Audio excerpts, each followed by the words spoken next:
Oops, medyo na-curious lang talaga ako mga minamahal. Kasi kapag itong si Mayor Vico Sotto ang nagsalita, talagang alam nyo naman na malaki yung impact niyan. Dahil unang-una, yung taong bayan ay tiwalang-tiwala dito kay Mayor Vico Sotto and never pa po siyang nag-failed, 'di ba? As a public servant, diyan nga po sa kanyang lungsod na nasasakupan. Now na nasasangkot itong mga diskaya dito nga po sa flood control issue tungkol nga po sa korupsyon, sa pagbabayad ng tax, unfinished na mga flood control project. Syempre, nagkaroon ng yung pamilya ng mga diskaya, kumbaga yung reputation nila parang nagmumukhang masama na tayo sa mamamayang Pilipino. So ngayon, syempre, para, pabanguhin ang kanilang pangalan, kailangan nilang magkaroon din ng public appearance. Which is, tama nga naman ang ginawa nila na magpa-interview sa mga legit and famous journalist. Kaso ang problema, what if totoo na merong bayarang 10 milyon para lamang po ma-interview itong mga diskaya. I mean, kung ano yung pinapoint out ko na nagbayad ang mga diskaya sa mga famous and legit na broadcaster, journalists, para syempre linisin ang kanilang pangalan. Pero habang pinapanood ko yung video, mga minamahal, natawa ako dahil sila lang din mismo ang lumaglag sa kanilang sarili. Like, yumaman sila nung sila ay contractor ng DPWH. Alam ninyo yan, no? Mga minamahal. So, eto, makikita ninyo yan. Ano yung parang naging gateway para gumanda yung buhay ninyo? Inamin din nila mismo nung nag-DPWH sila. Like, diba? I am too stunned to speak. Like, nandoon na ba yung admission na because of the tax, money of the Filipino people, nagkaroon kayo ng ganyang karangyang buhay. Diba? Kasi hindi nyo naman ginagampanan yung trabaho nyo ng maayos eh. In fact, kasama nga kayo. Diba? Yung Alpha Omega, yung Diskaya mismo Corporation ay kasama sa pinangalanan ni President Bongbong Marcos na, diba, sa 15 na mga palpak ng mga contractor sa flood control project. That's why na itong si Mayor Vico Sotto, hindi kayo binibigyan ng permit, diba? Kaya tingnan ninyo, kinalaban nyo itong si Mayor Vico Sotto, pero at the end of the day, hindi pa din kayo nanalo. So, alright. Meron kasi akong nakitang parang clout dito sa mga minamahal sa interview ni Ma'am Corina Sanchez at ni Julius Babaw. Kasi hindi mo pwedeng sabihin na lifestyle lang to eh. Hindi pwedeng sabihin ganun eh. May meaning ang pagpapa-interview. Hindi nga lang natin alam yung off-camera kung may bigayan. 'Di ba? Pero may meaning to. Hindi pwedeng nagpa-interview lang sila nang wala lang. Syempre, kailangan nilang linisin ang kanilang pangalan. So ngayon, ito yung post ni Mayor Vico Sotto. With these interviews again going viral, let's look at it from a different angle. Bago tanggapin ng mga kilalang journalist ang alok para mag-interview ng contractor na pumasok sa politika, hindi ba nila naisip na, teka, ba't kaya handang magbigay ng 10 milyon para lang magpa-interview sa akin? So coming from Mayor Vico Sotto, there is a payment.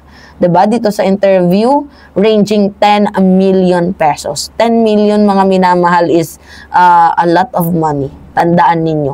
Hindi ito birong pera para lang sa ilang minutong interview lamang. Pero again, kung ang point ninyo is linisin ang pangalan ninyo, no. Hindi magiging malinis ang pangalan ninyo. Ang madumi ay madumi. 'Di ba? Kahit anong linis, wala nang walis ang makakapaglinis pa ng kalat ninyo. So, I know for a fact that there are many good, honest people in media who are disappointed, if not angered, at practices like this which undermine the integrity of their profession, I mean. In this case, maybe they didn't do anything technically illegal, but at the very least, it should be considered shameful and violate of the spirit of their code of ethics. Nako, eto na po mga minamahal. Wait lang, may tumawag sa akin. Mahal, yung pinapoint out dyan ni Mayor Vico Sotto is, syempre yung reputation nila, medyo parang, you know, parang sira na. So, ang nangyayari kasi, kailangan nilang pabanguhin. Buti nga dito sa sa mga TV guesting, uma-attend sila.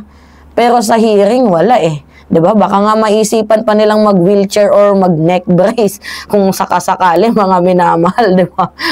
Nakakatawa man isipin. Pero nahiya lang ako dito sa mga nag-interview na pinatos nila. 'Di ba? Pinatos nila itong taong ito dahil lang sa pera, kung totoo man. Meron pa ngang nag-message dito eh. Sabi dito sa comment, tama po, Mayor, corruption doesn't only happen in the government. It is also thrives when media, business, and other sector compromise integrity for money. Kahit hindi illegal, malinaw na nakakasira ito sa tiwala ng tao sa institusyon. Sana mas marami pang mamamahayag ang bumili ng prinsipyo kaysa sa pera. Dahil sa huli, reputasyon at kredibilidad ang tunay na puhunan nila. Kung bawat isa sa atin ay gagawa ng tama sa maliit man o malaking paraan, mas madali nating mababago ang sistema. Totoo, to be honest, lahat may forms of corruption, not only in the government, but also, syempre, sa mga media. Magpa-interview ka sa isang kupal na, you know, contractor, politikos, ano mo na lang yan, pasok sa kabilang bibig, ay pasok sa kabilang tenga, labas sa kabila, 'di ba? Sisikmurain mo na lang. Syempre pera 'yan eh. And I know that this interview is supposed to be the perfume for their career, 'di ba? Kasi nag-ano na eh, parang na-poison na sila eh sa mga eksenang hanash. So, speaking of, continue tayo. Pwede silang magtago sa gray areas. Hindi naman to journalism, more of lifestyle lang. Kailangan kasi ng sponsor, pero wag na tayong maglokohan. They rose to national prominence as broadcast journalists, news personalities. Puhunan nila ang kanilang reputasyon at kredibilidad. At sa ganitong kalakaran, ito rin ang reputasyon at kredibilidad na pinapahiram nila sa mga korap kapalit ng pera. Uy, bato-bato sa langit, matamaan, wag magalit. Let's remember that corruption is systemic. It permeates into every sector of the society, not just government, but we can slowly but surely break this cycle if more and more of us consistently do our part, whatever we are and whatever our position may be, one step at a time. Wow. Indeed, Mayor Vico Sotto. Alam nyo, nung nakikita ko yung mga comments, sobrang nakaka-touch ng puso. Kasi sabi nila, dito kay Mayor Vico Sotto, let's also talk about how counters corruption start at very young age. So parang sinasabi nila na may mga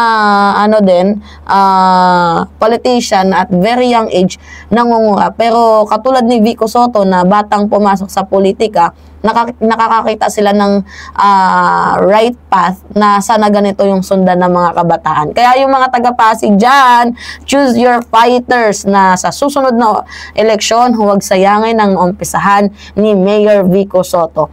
So, sabi pa dito, the power of the press should be used to expose corruption, not to protect the corrupt. Integrity must come first. To be honest, totoo. Mga minamahal, ako as a influencer, may mga nagtatry na i-promote ko sa ganito ganyan, pero hindi willing siya ng puso ko eh. Sabi ko, alam ko may issue tong tao to, so bakit ko siya ipopromote? For what reason? Diba? Ayoko, kahit may nag-offer 40K for only one video. Mga minamahal, hindi ko ginawa. Bakit? Masisira yung reputation ko as a content creator and also as a pro-government vloggers and also critics. Diba? Masisira yung pangalan ko. Sayang ang pangalang nasimulan ko. Alright, mga minamahal. Anyway, it's me again, Alicia Nyo. Pahingi lang ako ng comments, likes, and share. And also, don't forget to click the subscribe and hit always notification bell for more update. Yun lamang po at ingat, mga kababayan.